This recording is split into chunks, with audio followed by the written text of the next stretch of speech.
The Great Gatsby. You also have a character list you're welcome to look at any time. Remember, this is our setting. Chapter 1. In my younger and more vulnerable years, my father gave me some advice. Whenever you feel like criticizing anyone, just remember that all the people in this world haven't had the advantages that you've had. I'm inclined to reserve all judgments, a habit that has opened up many curious natures to me, and also made me the victim of not a few veteran bores. After the war, the Midwest now seemed like the ragged edge of the universe. Everybody I knew was in the bond business, so I supposed it could support one more single man. Since I just left a country of wide lawns and friendly trees, I took a house in the country.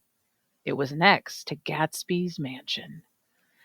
Gatsby turned out all right at the end.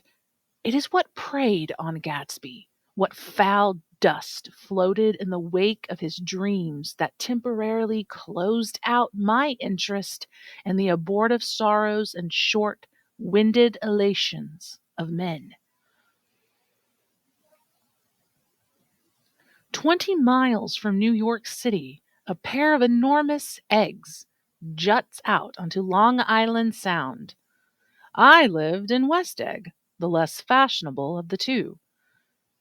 The history of the summer really begins on the evening I drove over to East Egg to have dinner with the Tom Buchanans.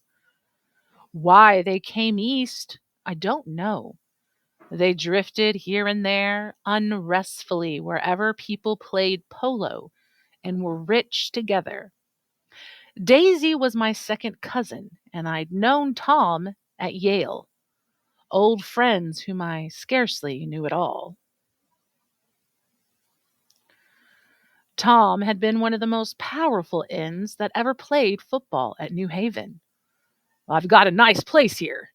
Now, don't think my opinion on these matters is final, just because I'm stronger and more of a man than you are. He was one of those men who reach such an acute limited excellence at 21 that everything afterward savors of anticlimactic. His family was enormously wealthy. Even in college, his freedom with money was a matter for reproach. Let's go find Daisy.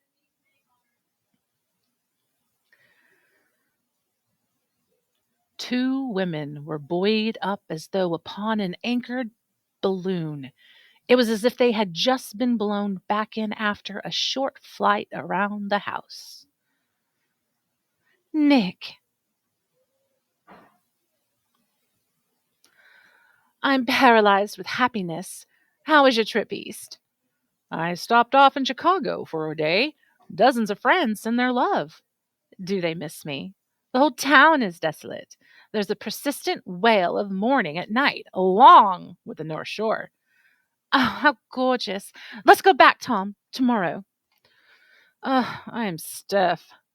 Jordan is going to play in the tournament tomorrow. Jordan Baker was a famous golfer. I'd heard a story about her, something unpleasant, but I'd forgotten it long ago. You live in West Egg. I know somebody over there. I don't know a single. You must know Gatsby. Gatsby? What Gatsby? It's time for dinner. Why candles? In 2 weeks, it'll be the longest day in the year. We ought to plan something.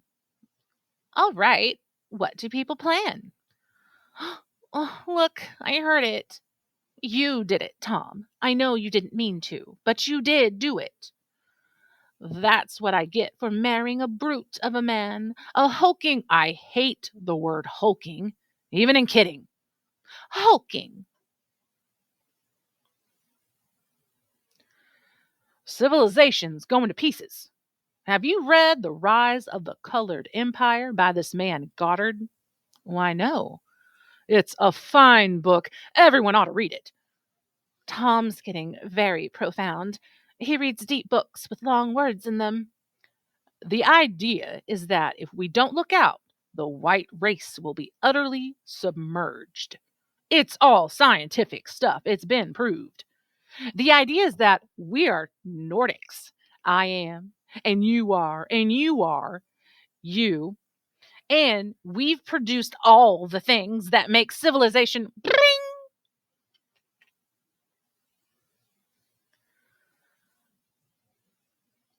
Please excuse me.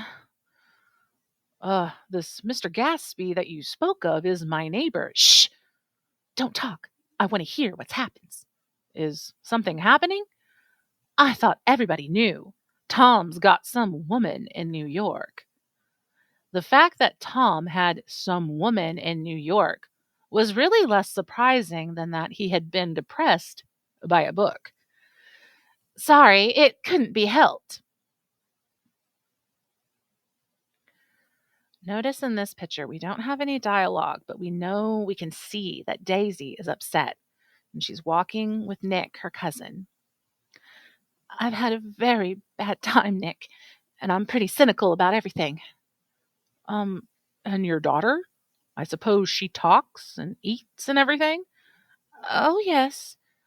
When she was born and the nurse told me she was a girl, I wept. I said, I hope she'll be a fool. That's the best thing a girl can be in this world. A beautiful little fool.